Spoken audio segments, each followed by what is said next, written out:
হসপিটালে যখন সন্তান হওয়ার যন্ত্রণায় ছটফট করছিলাম তখন ডক্টর আমার শাশুড়িকে জিজ্ঞেস করলেন ওনার হাজবেন্ড কোথায়। তখন আমার শাশুড়ি আমার উত্তর দিলেন আমার ছেলে দেশের বাইরে থাকে। ডক্টর আমার শাশুড়িকে বললেন আপনার ছেলেকে একটা ফোন দিয়ে আপনার ছেলের বউকে একটু ধরিয়ে দিন, তাকে একটু কথা বলতে বলুন, যেহেতু প্রথমবারের মতো সে মা হচ্ছে, একটু সাহস পাবে আর তার কাছে অনেকটা ভালো লাগবে এবং কি সে মানসিকভাবে একটু শান্তি পাবে। আমার শাশুড়ি আম্মা তার ছেলেকে ফোন দিয়ে ফোনটা আমাকে ধরিয়ে দিলেন। ফোনটা রিসিভ করতে আমার হাজবেন্ড আমাকে বলল এত ঢং করো কেন, প্রথমবার কি তুমিই মা হচ্ছ, আর কি কেউ কখনো মা হয়নি?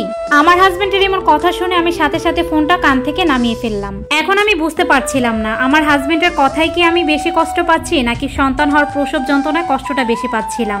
দুপুর থেকে রাত পর্যন্ত ব্যথায় আমি অনেক ছটফট করছিলাম। ডক্টর আমার শাশুড়িকে বললেন ওনার যেহেতু জরায়ের মুখ এখনো খোলেনি তাহলে আমরা ওনার সিজার করে ফেলি, কিন্তু আমার শাশুড়ি আম্মা এতে কোনোভাবেই রাজি হচ্ছিল না।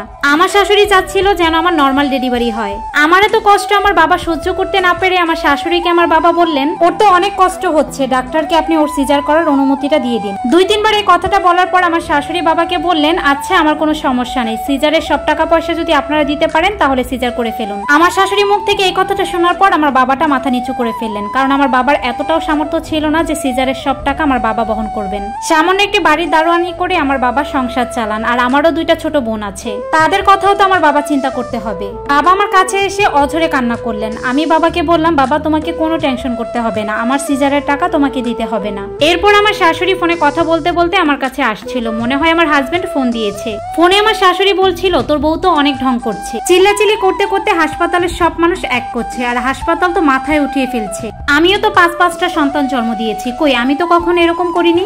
আমার শাশুড়ির এমন কথা ডিউটিরত একজন ডক্টর শুনে ফেলে। সেই ডক্টর আমার শাশুড়িকে বলে আপনি এত ছোট মনের মানুষ কেন, আপনি তো নিজেও একজন মা হয়েছেন, আপনি বোঝেন না সন্তান জন্ম দেওয়ার কষ্টটা ঠিক কতটা। এই রোগীকে ইমার্জেন্সি সিজার করতে হবে, পরবর্তীতে যদি রোগী বা রোগীর বাচ্চার কিছু হয় পরে কিন্তু এই হসপিটালের পক্ষ থেকে আপনার এবং আপনার ছেলের ব্যাপারে মামলা করা হবে। আমার শাশুড়ি ডক্টরের কথা রীতিমতো একটু ঘাবড়ে গেলেন, ঘাবড়িয়ে গিয়ে সে দ্রুত সিজারের অনুমতি দিয়ে দিলেন।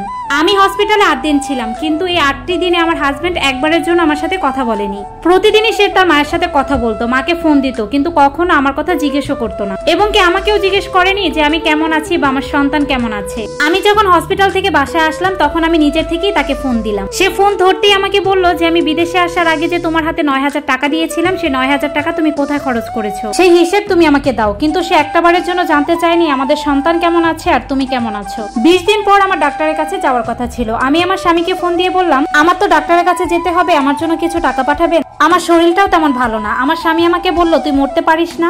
আমি আমার স্বামীর মুখ থেকে এমন কথা শুনে আমি আর কিছুই বললাম না, সাথে সাথে ফোনটা রেখে দিলাম। তারপর আমি আমার শাশুড়ির কাছে গেলাম, গিয়ে বললাম মা আজকে তো আমার ডাক্তার দেখানোর কথা আছে, আমাকে কিছু টাকা দেবেন, আপনি যদি কিছু টাকা দেন তাহলে আমি একটু ডক্টর দেখিয়ে আসতাম। আমার শাশুড়ি আমাকে বলল আমি তো তোমাকে ঢং করে সিজার করতে বলিনি, এখন তুমি 2 দিন পর পর ডাক্তারের কাছে যাবে আর সেই টাকা আমার দিতে হবে, সেটা তো আমি পারবো না, তোমার টাকার দরকার হলে তুমি তোমার বাবাকে বলো। শাশুড়ির মুখ থেকে এমন কথা শুনে সাথে সাথে আমি আমার বাবাকে ফোন দিলাম। বাবাকে ফোন দিয়ে বললাম বাবা আমার কিছু টাকার প্রয়োজন, আমার শরীরটা তেমন ভালো না, আমার একটু ডক্টরের কাছে যেতে হবে। বাবা আমাকে বললেন বিয়ের আগে আমি তোর খরচ বহন করেছি, কিন্তু এখন তোর বিয়ে হয়ে গেছে, এখন তোর খরচের উপর আমার কোনো দায়ভার নেই।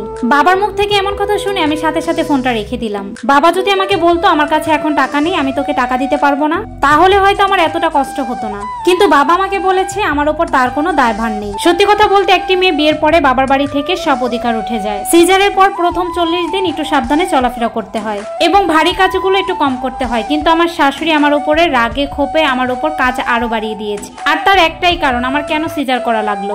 আমার কাছে এখন মনে হচ্ছে কি আমি মেয়ে হয়ে সবচেয়ে বড় ভুল করেছি। আরেকটা ভুল হয়েছে সেটা হচ্ছে বাবা মার পছন্দের বিয়ে করেছি। আমি যদি এখন এই সংসার না করি তাহলে আমার দায়ভার আমার বাবা মা নিবে না এবং আমার খরচ তারা বহন করবে না।